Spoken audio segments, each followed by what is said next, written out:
তুমি হয়তো কিছুই করতে পারবে না। আরিয়া বলে, লিয়ামকে আপনার ভরসা রেখে গেলাম। মিসেস হুও বলে, এর আগে আমি আমার সন্তানকে অ্যাক্সিডেন্ট থেকে বাঁচাতে পারিনি, কিন্তু এবারে আমার সবটা দিয়ে হলেও আমি ওকে দেখে রাখবো। তুমি বরং অফিসে যাও। অফিসে তখন কনর সবাইকে জানায় লিয়ামের অ্যাক্সিডেন্ট হয়েছে আর সে কোমায় চলে গেছে। সেখান থেকে কবে ভালো হবে তা আমরা জানি না। সবাই কানাঘুষা শুরু করে যে এবারে হুও কোম্পানির কি হবে। কনর বলে, কাউকে এবারে কোম্পানির দায়িত্ব নিতে হবে। দাদিও তাকে সাথে দেয়, কিন্তু একজন বলে 10 বছর আগে তো তার নামে কোম্পানির টাকা আত্মসাৎ করার অভিযোগ উঠেছিল, তাহলে তাকে কি কোম্পানির দায়ভার দেওয়া ঠিক হবে? আরেকজন বলে, মিস্টার লিয়াম যখন এখন কোম্পানি দেখাশোনা করতে পারবে না, তখন আমাদের কাছে তো আর কোনো উপায় নেই।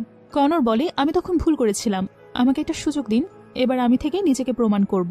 তখনই সেখানে আরিয়া চলে আসে আর বলে, কোম্পানি দেখাশোনা কে করবে সে সিদ্ধান্ত আপনি নিতে পারেন না। কনর বলে, তাহলে কি তুমি নেবে?